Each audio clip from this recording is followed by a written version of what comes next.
ಸರ್ವರಿಗೂ ನಮಸ್ಕಾರಗಳು. Banashankari computer centre YouTube ಚಾನಲ್ಗೆ ತಮ್ಮೆಲ್ಲರಿಗೂ ಸ್ವಾಗತ. ಮೊದಲನೇದಾಗಿ ತಮ್ಗೆ ಹೇಳೋದೇನೆಂದರೆ, ನಮ್ಮ ಚಾನಲ್ನ ಪ್ಲೀಸ್ ಸಬ್ಸ್ಕ್ರೈಬ್ ಮಾಡಿರಿ ಮತ್ತು ಲೈಕ್ ಕೂಡ ಮಾಡಿರಿ. ನೀವು ಈ ಥರ ಮಾಡೋದ್ರಿಂದ ನನಗೂ ನೆಕ್ಸ್ಟ್ ವೀಡಿಯೋಗಳು ಮಾಡೋಕ್ಕೆ ಪ್ರೋತ್ಸಾಹ ಕೊಟ್ಟಂಗಾಗತ್ತೆ. ದಯವಿಟ್ಟು ಸಬ್ಸ್ಕ್ರೈಬ್ ಮಾಡಿ. ಫಸ್ಟು ನಿಮಗೆ ಮೊದಲನೇದಾಗಿ ಕಂಪ್ಯೂಟರ್ ಆನ್ ಮಾಡೋದು ಯಾವ ಥರ ಅಂತ ತೋರಿಸ್ತಾ ಇದ್ದಾನೆ ನೋಡ್ರಿ. ಮೊದಲು ಇಲ್ಲಿ 2 ಸ್ವಿಚ್ ಇರ್ತವೆ. ಇವೆರಡನ್ನು ಸ್ವಿಚ್ ಆನ್ ಮಾಡ್ಕೊಳ್ರಿ. ನೆಕ್ಸ್ಟ್ ಇದು ಸಿ ಪಿ ಯು ಒಳಗೆ ಈ ಬಟನ್ ಪ್ರೆಸ್ ಮಾಡಿದ್ರೆ ಸಿ ಪಿ ಯು ಆನ್ ಆಕತಿ. ನೆಕ್ಸ್ಟ್ ಈ ಥರ ಮಾನಿಟರ್ ಓಪನ್ ಆಕತಿ.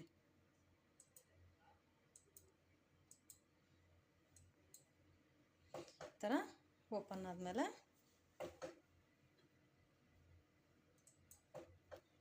ತಾವು ಇಲ್ಲಿ ಐಕಾನ್ಸ್ಗಳು ನೋಡ್ಬೋದು. ಇವಕ್ಕೆಲ್ಲ ನಾವು ಐಕಾನ್ಸ್ ಅಂತೀವಿ. ನೆಕ್ಸ್ಟ್ ಇಲ್ಲಿ ನಿಮಗೆ ಏನು ಪ್ರೋಗ್ರಾಮ್ ಬೇಕು ಇವೆಲ್ಲ ಐಕಾನ್ಸ್ಗಳು. ನೆಕ್ಸ್ಟ್ ಇದು ಸ್ಟಾರ್ಟ್ ಬಟನ್. ನಿಮ್ಗೆ ಏನು ಪ್ರೋಗ್ರಾಮ್ ಬೇಕು ಅಂದರೆ ಮೊದಲನೇದಾಗಿ ಸ್ಟಾರ್ಟ್ ಬಟನ್ಗೆ ಹೋಗಿ ಈ ಥರ ಪ್ರೆಸ್ ಮಾಡಿದರೆ ಆಲ್ ಪ್ರೋಗ್ರಾಮ್ಸ್ ಬರ್ತವೆ. ಒಂದೊಂದು ಟೈಮು ನೀವು ಇಲ್ಲಿ ನೋಡ್ತಾ ಇರೋ ಪ್ರೋಗ್ರಾಮು ಡೈರೆಕ್ಟಾಗಿ ಇಲ್ಲೇ ಸಿಗ್ತವೆ. ನಿಮಗಿಲ್ಲಿ ಸಿಗಲಿಲ್ಲ ಅಂದರೆ ಆಲ್ ಪ್ರೋಗ್ರಾಮ್ಸ್ಗೆ ಹೋಗಿ ಅದರೊಳಗೆ ಆಕ್ಸರೀಸ್ಗೆ ಹೋಗಿ ನಿಮ್ಗೆ ಯಾವ ಪ್ರೋಗ್ರಾಮ್ ಬೇಕೋ ಅದನ್ನ ಸೆಲೆಕ್ಟ್ ಮಾಡ್ಕೊಳ್ರಿ. ನಾನಿಲ್ಲಿ ಮೈಕ್ರೋಸಾಫ್ಟ್ ಆಫೀಸ್ ವರ್ಡ್ ಒಳಗೆ ನಿಮಗೆ ಇನ್ಸರ್ಟ್ ಪೇಜ್ ಲೇಔಟ್ ಹೇಳ್ಕೊಟ್ಟಿದ್ದೆ. ಪೇಜ್ ಲೇಔಟ್ ಒಳಗೆ ಮೊದಲು ಇಲ್ಲಿ ಇನ್ಸರ್ಟ್ಗೆ ಹೋಗಿ 2 ಶೇಪ್ ತೊಗೊಳೋಣ. ಇದು ಒಂದು ಶೇಪ್ ತೊಗೊತಾ ಇದ್ದೀನಿ. ಈ ಥರ ಒಂದು ಶೇಪ್ ತೊಗೊಂಡು ನಿಮ್ಮ ಕಲರ್ಸ್ ಹಾಕೊಳ್ರಿ. ನೆಕ್ಸ್ಟ್ ಇನ್ನೊಂದು ಶೇಪ್ ತೊಗೊತೀನಿ. ಇದು 2 ಶೇಪು ತಗೊಂಡು ಕಲರ್ಸ್ ಹಾಕೋಬೋದು ನಿಮ್ಗೆ ಯಾವ ಬೇಕು.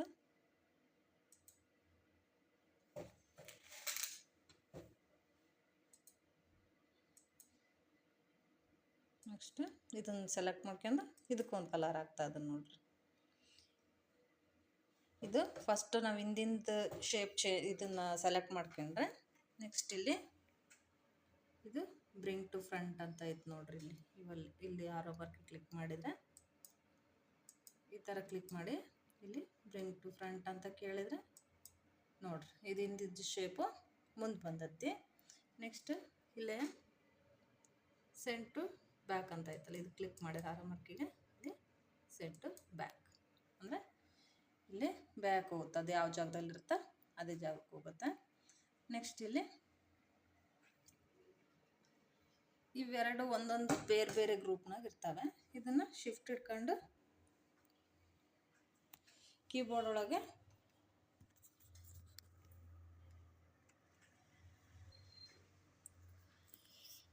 ಕೀಬೋರ್ಡ್ ಒಳಗೆ ಶಿಫ್ಟ್ ಹಿಡ್ಕೊಂಡು ಇದೊಂದು ಸೆಲೆಕ್ಟ್ ಆಗಿದ್ದ ಶೇಪ್ ಮೇಲೆ ಸೆಲೆಕ್ಟ್ ಮಾಡ್ಕೊಂಡ್ರೆ ಎರಡು ಶೇಪ್ಗಳು ಸೆಲೆಕ್ಟ್ ಆಗ್ತವೆ. ಆಮೇಲೆ ನೀವಿಲ್ಲಿ ಗ್ರೂಪ್ ಅಂತ ಐತೆ ನೋಡ್ರಿ. ಇಲ್ಲಿ ಗ್ರೂಪ್ ಅಂತ ಐತಲ್ಲ, ಈ ಗ್ರೂಪ್ ಅಂತ ಕ್ಲಿಕ್ ಮಾಡಿ ಇಲ್ಲಿ ಗ್ರೂಪ್ ಅಂತ ಕೇಳಿದರೆ ಇಲ್ಲಿ ಒಂದು ಗ್ರೂಪ್ ಒಳಗೆ ಸೇರ್ಕೊಂತವೆ. ಇವು ಗ್ರೂಪ್ ಒಳಗೆ ಗ್ರೂಪ್ ಅಂತ ಕೊಟ್ಟರೆ ಈ ಥರ 2 ಶೇಪು ಒಂದೇ ಗ್ರೂಪ್ ಒಳಗೆ ಸೇರ್ಕೊಂತತೆ. ನೆಕ್ಸ್ಟ್ ಇಲ್ಲೇ ಗ್ರೂಪ್ಗೆ ಹೋಗಿ ಇದೇ ಆರೋ ಮಾರ್ಕಿಗೆ ಕ್ಲಿಕ್ ಮಾಡಿ ಅನ್ಗ್ರೂಪ್ ಅಂತ ಕೇಳಿದ್ರೆ 2 ಬೇರೆ ಬೇರೆ ಗ್ರೂಪಿಗೆ ಸೇರ್ಕೊಂತಾವೆ ನೋಡ್ರಿ. ನನಗೆ ಈಗ ಡಿಲೀಟ್ ಮಾಡ್ತಿದ್ದೀನಿ.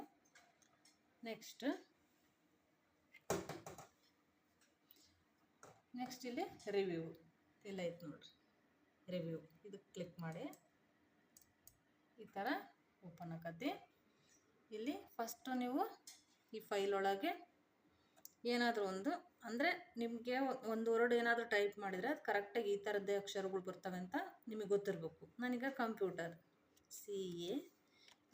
CAMPUTER ಅಂದರೆ ಕಂಪ್ಯೂಟರ್ ಅನ್ನೋ ವರ್ಡ್ಸ್ನಾಗೆ ನಾನೊಂದು ಅಕ್ಷರನ ತಪ್ಪಾಗಿ ಟೈಪ್ ಮಾಡಿದ್ದೀನಿ.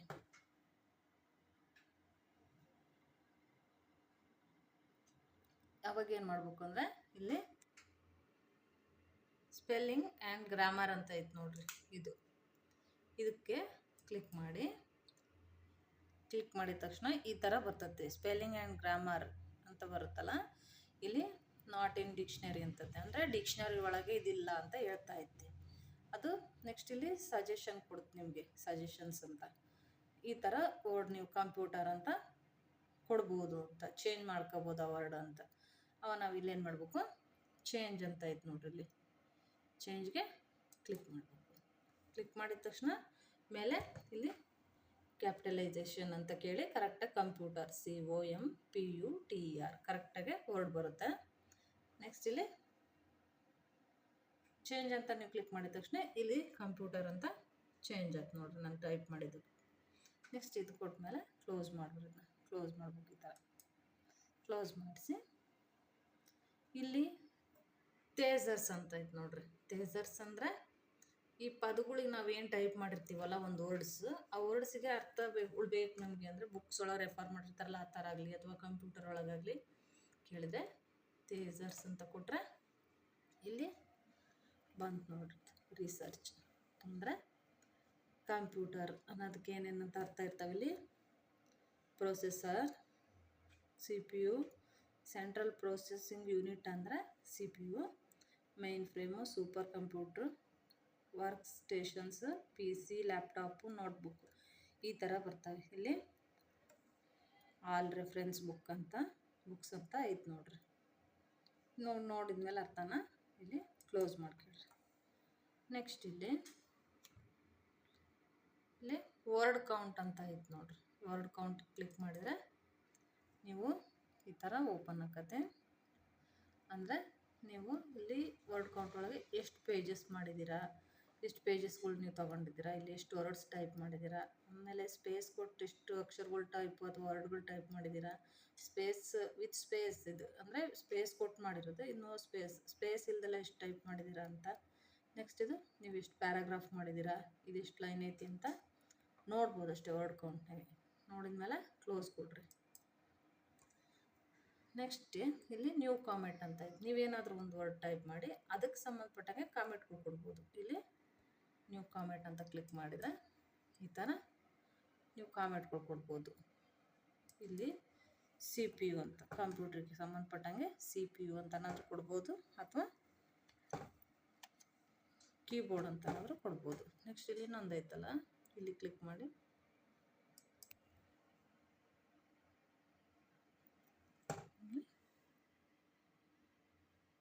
ಕೀಬೋರ್ಡ್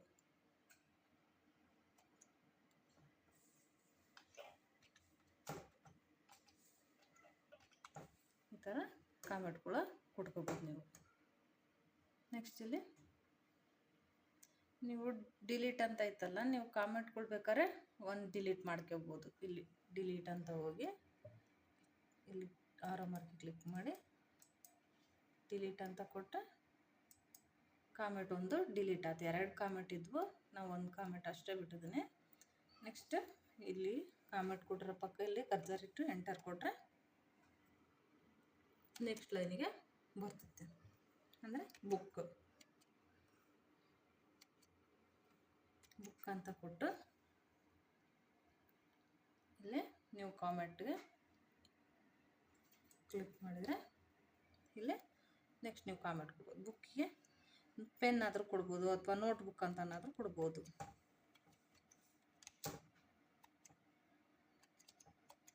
ಈ ಥರ ಕೊಟ್ಕೊಂಡು ಹೋಗ್ಬೋದು. ನೆಕ್ಸ್ಟ್ ಇಲ್ಲಿ ಬಲೂನ್ಸ್ ಅಂತ ಐತೆ ನೋಡ್ರಿ. ಈ ಬಲೂನ್ಸ್ ಅನ್ನೋದಕ್ಕೆ ಆರೋ ಮಾರ್ಕ್ ಕ್ಲಿಕ್ ಮಾಡಿ ಇಲ್ಲಿ ಏನಂತ ಐತಿ, ಶೋ ರಿವಿಷನ್ಸ್ ಇನ್ ಬಲೂನ್ಸ್ ಅಂತ ಕೇಳಿದ್ರೆ ಇವು ಬೇರೆ ಬೇರೆಗೆ ಕಾಮೆಂಟು ನಾವು ಕೊಟ್ಟಿರೋ ವರ್ಡ್ಸು ಎಲ್ಲ ಇರ್ತವೆ. ನೆಕ್ಸ್ಟ್ ಇಲ್ಲಿ show only comments and formatting in balloons ಅಂತ ಇದ್ಲೈತಲ್ಲ, ಅಷ್ಟು ಕೇಳಿದರೆ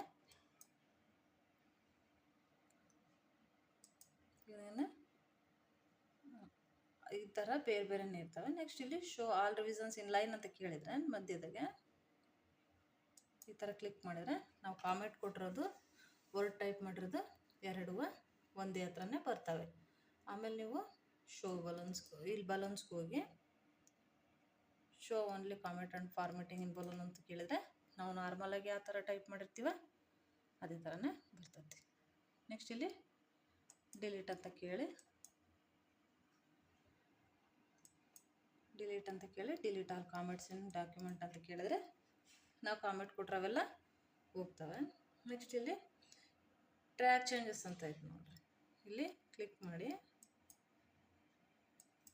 ಇಲ್ಲಿ ಟ್ರ್ಯಾಕ್ ಚೇಂಜಸ್ಸಿಗೆ ಕ್ಲಿಕ್ ಮಾಡಿದರೆ ಇಲ್ಲಿ ನೋಡಿರಿ ಅಕ್ಷರಗಳು ಬೇರೆ ಥರನೇ ಕಲರ್ ಒಳಗೆ ಬರ್ತವೆ. ನೆಕ್ಸ್ಟ್ ನೀವಿಲ್ಲಿ ಆಕ್ಸೆಪ್ಟ್ ಅಂತ ಐತೆ ನೋಡಿರಿ, ಆಕ್ಸೆಪ್ಟ್ ಅನ್ನೋದಕ್ಕೆ ಹೋಗಿ ಇಲ್ಲಿ ಕ್ಲಿಕ್ ಮಾಡಿ. Accept all changes in documents ಅಂತ ಕೇಳಿದ್ರೆ ನೋಡಿರಿ ಇದು ರೆಡ್ ಇದ್ದವಲ್ಲ ಚೇಂಜ್ ಆಗೈತೆ. ನೆಕ್ಸ್ಟ್ ನಾನು ಟೈಪ್ ಮಾಡ್ಕೊಂತ ಹೋಗ್ತೀನಿ, ಮತ್ತು ರೆಡ್ ಬರುತ್ತೆ ನೋಡಿರಿ. ಅವಾಗ ಇಲ್ಲಿ ರಿಜೆಕ್ಟ್ ಅಂತ ಐತೆ ನೋಡಿರಿ, ಇಲ್ಲಿ ಹೋಗಿ ಕ್ಲಿಕ್ ಮಾಡಿ. Reject all changes in document ಅಂತ ಕೇಳಿದ್ರೆ ಅಂದರೆ ಇದು ರಿಜೆಕ್ಟ್ ಮಾಡ್ತದೆ, ತಗೊಳಲ್ಲ. ನೀವೇನು ಟೈಪ್ ಮಾಡಿದ್ರು ತಗೊಳಲ್ಲ. ನೆಕ್ಸ್ಟ್ ನೀವು ಇದನ್ನೇ ಟೈಪ್ ಮಾಡ್ಕೊಂತ ಹೋದರೆ ಇದೇ ಥರ ರೆಡ್ ಕಲರ್ ಕಂಟಿನ್ಯೂ ಆಕತಿ. ಅವಾಗ ಏನು ಮಾಡಬೇಕು ಅಂದರೆ ಇಲ್ಲಿ ಟ್ರ್ಯಾಕ್ ಚೇಂಜಸ್ ಅಂತ ಐತಲ್ಲ, ಇಲ್ಲೋಗಿ ಈ ಟ್ರ್ಯಾಕ್ ಚೇಂಜಸ್ಸಿಗೆ ಕ್ಲಿಕ್ ಮಾಡಿದರೆ ನಾರ್ಮಲಾಗಿ ಅಕ್ಷರಗಳು ಬರ್ತಾವೆ ನೋಡಿ ಈ ಥರ.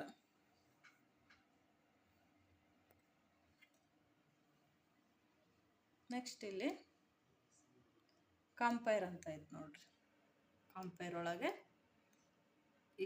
ಇದು ಕ್ಲಿಕ್ ಮಾಡಿ ಆರೋ ಮಾರ್ಕಿಗೆ ಕಂಬೈನ್ ಅಂತ ಕೇಳಬೇಕು. ಕಂಬೈನ್ ಅಂತ ಕೊಟ್ಟರೆ 2 ಡಾಕ್ಯುಮೆಂಟ್ಗಳು ಒಂದೇ ಪೇಜ್ ಒಳಗೆ ಬರ್ತಾವೆ ನಿಮಗೆ. ಇಲ್ಲ ಐತೆ ನೋಡಿರಿ ಕಂಬೈನ್ ಡಾಕ್ಯುಮೆಂಟ್ಸ್ ಅಂತ. ಸೇಮ್ ಡಾಕ್ಯುಮೆಂಟ್ಸ್ ಇರ್ತವೆ, ಒರಿಜಿನಲ್ ಡಾಕ್ಯುಮೆಂಟ್ಸ್ಗೂ ರಿವಿಸಿಟ್ ಡಾಕ್ಯುಮೆಂಟ್ಸು ಸೇಮ್ ಇರ್ತವೆ. ಇಲ್ಲಿ ಆರೋ ಮಾರ್ಕಿಗೆ ಕ್ಲಿಕ್ ಮಾಡಿ ನಾವು ಸೇವ್ ಮಾಡಿರೋ ಅಂಥವು ಬರ್ತವೆ. ನೆಕ್ಸ್ಟು ಇದು ಅಷ್ಟೆ, ರಿವಿಸಿಟ್ ಡಾಕ್ಯುಮೆಂಟ್ನಾಗೆ ಇಲ್ಲಿ ಆರೋ ಮಾರ್ಕಿಗೆ ಕೇಳಿದ್ರೆ ಸೇಮ್ ಡಾಕ್ಯುಮೆಂಟ್ಸ್ ಇರ್ತವೆ 2ರೊಳಗೂ. ಇಲ್ಲಿ ಕ್ಲಿಕ್ ಮಾಡಿದ ಓಕೆ ಕೊಟ್ಟರೆ 2 ಕಂಬೈನ್ ಆಗಿದ್ದಾವೆ ನೋಡ್ರಿ ಇದರೊಳಗೆ. ಇಲ್ಲಿ ಶೋ ಸೋರ್ಸ್ ಡಾಕ್ಯುಮೆಂಟ್ ಅಂತ ಐತೆ ನೋಡ್ರಿ, ಇಲ್ಲಿ ಹೋಗಿ ಇವು ಆರೋ ಮಾರ್ಕಿಗೆ ಕ್ಲಿಕ್ ಮಾಡಿದರೆ ಇಲ್ಲಿ ಶೋ ಒರಿಜಿನಲ್ ಅಂತ ಕೇಳ್ತತಿ. ಅಂದರೆ ಇದು ನಾವು 2 ಅದಾವೆ ನೋಡ್ರಿ, ಇವೆರಡು ನಾವು ತೊಗೊಂಡಿರೋದು. ಇದು ಬನಶಂಕರಿ ಕಂಪ್ಯೂಟರ್ ಸೆಂಟ್ರ್ ಇದೊಂದು ಬರುತ್ತೆ. ನೆಕ್ಸ್ಟ್ ನಾವು ಯಾವ ತೊಗೊಂಡಿರ್ತೀವೋ ರೆಕಾರ್ಡ್ ಅದು ತೋರಿಸುತ್ತೆ. ಶೋ ರಿವಿಸಿಡ್ ಅಂತ ಕೇಳಿದ್ರೆ ನೀವು ಇದು ಹುಲಿ ತೊಗೊಂಡಿದ್ವಲ್ಲ 2ನೇ ಡಾಕ್ಯುಮೆಂಟು ಅದು ಬಂದುತ್ತೆ. ನೆಕ್ಸ್ಟ್ ಶೋ ಬೋತ್ ಅಂತ ಕೇಳಿದ್ರೆ 2 ಬರ್ತಾವೆ ನೋಡ್ರಿ. ನೆಕ್ಸ್ಟ್ಲೆ ಶೋ ಸೋರ್ಸ್ ಡಾಕ್ಯುಮೆಂಟ್ ಬಗ್ಗೆ ಆ್ಯಡ್ ಸೋರ್ಸ್ ಡಾಕ್ಯುಮೆಂಟ್ಸ್ ಅಂತ ಕೇಳಿದ್ರೆ ನೀವು ನಾರ್ಮಲಾಗಿ ಏನು 2 ಪೇಜ್ ತೊಗೊಂಡು ಕಂಬೈನ್ ಮಾಡಿರ್ತೀರಲ್ಲ ಅದು ಬರ್ತೈತಿ. ನೆಕ್ಸ್ಟ್ ಇಲ್ಲಿ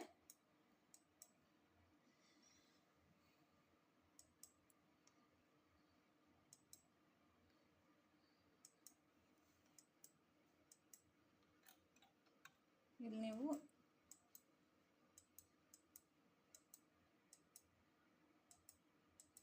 ಇಲ್ಲಿ ಏನಾದರೂ ನೀವು ಟೈಪ್ ಮಾಡ್ಕೊಂತ ಹೋದ್ರೆ ಈಗ ನೀವು ಟೈಪ್ ಮಾಡಿದ್ರೆ ಟೈಪ್ ಆಗ್ತದೆ. ಇಲ್ಲಿ ನೋಡಿ ಟೈಪ್ ಮಾಡ್ತದೆ, ನಾನು ಟೈಪ್ ಆಗ್ತಾಯಿದ್ದೆ ಪೇಜ್ ಒಳಗೆ. ನೆಕ್ಸ್ಟ್ ಇಲ್ಲಿ ಪ್ರೊಟೆಕ್ಟ್ ಡಾಕ್ಯುಮೆಂಟ್ ಅಂತ ಐತೆ ನೋಡ್ರಿ, ಈ ಕಡೆ ಇಲ್ಲಿ ಪ್ರೊಟೆಕ್ಟ್ ಡಾಕ್ಯುಮೆಂಟ್ಗೆ ಹೋಗಿ ಕ್ಲಿಕ್ ಮಾಡಿ. ಇಲ್ಲಿ ಇದು ರಿಸ್ಟ್ರಿಕ್ಟ್ ಫಾರ್ಮೆಟಿಂಗ್ ಆ್ಯಂಡ್ ಎಡಿಟಿಂಗಿಗೆ ಕ್ಲಿಕ್ ಮಾಡಿ. 2ನೇದು ಐತೆ ನೋಡ್ರಿ ಎಡಿಟಿಂಗ್ ರಿಸ್ಟ್ರಿಕ್ಷನ್ಸ್ ಅಂತ ಐತಲ್ಲ, ಇಲ್ಲಿ allow only this type of editing in the ಡಾಕ್ಯುಮೆಂಟ್ಗೆ ಕ್ಲಿಕ್ ಮಾಡಿ. ಈ ಥರ ಓಪನ್ ಆಗುತ್ತೆ. ಆವಾಗ ಇಲ್ಲಿ ಎಸ್ ಸ್ಟಾರ್ಟ್ ಎನ್ಫೋರ್ಸಿಂಗ್ ಪ್ರೊಟೆಕ್ಷನ್ ಅಂತ ಐತೆ ನೋಡ್ರಿ 3 ಇದು ಕ್ಲಿಕ್ ಮಾಡಿ. ಇಲ್ಲಿ ಮಾಡಿದ ತಕ್ಷಣ ನೀವು ಪಾಸ್ವರ್ಡ್ ಕೊಡ್ಬೋದು. ಅಂದರೆ ನಿಮ್ಮ ಡಾಕ್ಯುಮೆಂಟ್ನ ಪಾಸ್ವರ್ಡ್ ಕೊಟ್ಟು ಲಾಕ್ ಮಾಡ್ಬೋದು, ಯಾರು ಓಪನ್ ಮಾಡದೇ ಇರ್ತಾರೆ. ಇಲ್ಲಿ ಫಸ್ಟ್ ಏನಂತತೆ ಎಂಟರ್ ನ್ಯೂ ಪಾಸ್ವರ್ಡ್ ಆಪ್ಷನಲ್ಲು, ನೀವು ABCDನಾರ ಕೊಟ್ಕೊಳ್ರಿ ಅಥವಾ ನಂಬರ್ಸಾರ ಕೊಟ್ಕೊಳ್ರಿ. ನಾನು 1 ಕೊಟ್ಟಾನೆ. Next reenter password to confirm. 2ನೇ ಸರಿ ಈಗ ನೀವು ಪಾಸ್ವರ್ಡ್ ಕೊಡ್ಬೇಕು, ಸೇಮ್ ಪಾಸ್ವರ್ಡ್. ಅಂದರೆ ಅದು ಕನ್ಫರ್ಮ್ಗೋಸ್ಕರ 2ನೇ ಸರಿ ಕೇಳ್ತದೆ. ಕೊಟ್ಟು ಓಕೆ ಈ ಥರ ಕ್ಲಿಕ್ ಮಾಡಿ. ನೀವು ಪೇಜ್ ಒಳಗೆ ಇಲ್ಲಿ ಏನೋ ಚೇಂಜಸ್ ಮಾಡಿದ್ರು ಲಾಕ್ ಓಪನ್ ಆಗಲ್ಲ. ಇದು ಇಲ್ಲೇನು ತೋರಿಸುತ್ತೆ ನೋಡ್ರಿ, ಇದು ದಿಸ್ ಮಾಡಿಫಿಕೇಶನ್, ಇಲ್ಲಿ ನೋಡಿ this modification is not allowed because the selection is locked ಅಂತ ತೋರಿಸ್ತೈತಿ. ನೆಕ್ಸ್ಟ್ ನೀವೇನು ಮಾಡಬೇಕು ಅಂದರೆ ನೀವಾಗಿ ಬಂದು ಈ ಪಾಸ್ವರ್ಡ್ ಓಪನ್ ಮಾಡಿದ್ರೆ ಮಾತ್ರ ಪೇಜ್ ಓಪನ್ ಆಕತ್ತೆ, ಇಲ್ಲಾಂದರೆ ಓಪನ್ ಆಗಲ್ಲ. ನೀವೇನು ಮಾಡಬೇಕು ಅಂದರೆ ಇದಿರಲಿಲ್ಲ, ಅಕಸ್ಮಾತ್ ನಿಮಗೆ ಪ್ರೊಟೆಕ್ಟಿಂಗ್ ಡಾಕ್ಯುಮೆಂಟ್ ಅಂತ ಇರಲಿಲ್ಲ ಅಂದರೆ ನೀವು ರಿವ್ಯೂ ಒಳಗೆ ಬಂದು ಪ್ರೊಟೆಕ್ಟ್ ಡಾಕ್ಯುಮೆಂಟ್ಗೆ ಬಂದು ಇದೆ ರಿಸ್ಟ್ರಿಕ್ಟಿಂಗ್ ಫಾರ್ಮೆಟಿಂಗ್ ಎಡಿಟಿಂಗ್ ಐತಲ್ಲ, ಇದಕ್ಕೆ ಬಂದು ನೀವು ಲಾಕ್ ಮಾಡಿದ್ದು ಪೇಜ್ ಓಪನ್ ಮಾಡ್ಕೊಂಡು ಇಲ್ಲಿ ಸ್ಟಾಪ್ ಪ್ರೊಟೆಕ್ಷನ್ ಅಂತ ಐತೆ ನೋಡಿರಿ, ಇದಕ್ಕೆ ಹೋಗ್ಬಿಟ್ರೆ ಇಲ್ಲಿ ನಿಮ್ಮ ಪಾಸ್ವರ್ಡ್ ಕೇಳ್ತದೆ. ನೀವೇನು ಪಾಸ್ವರ್ಡ್ ಕೊಟ್ಟಿರ್ತೀರಲ್ಲ, ನಾನು 111 ಕೊಟ್ಟಿದ್ದೆ. ಓಕೆ, ಈ ಥರ ಓಪನ್ ಆಕತ್ತೆ. ಈಗ ನೋಡಿರಿ, ನೀವು ಟೈಪ್ ಮಾಡಿದಾಗ ಬರ್ತಾ ಇದ್ದಾವೆ ನೋಡಿರಿ ಈ ಥರ.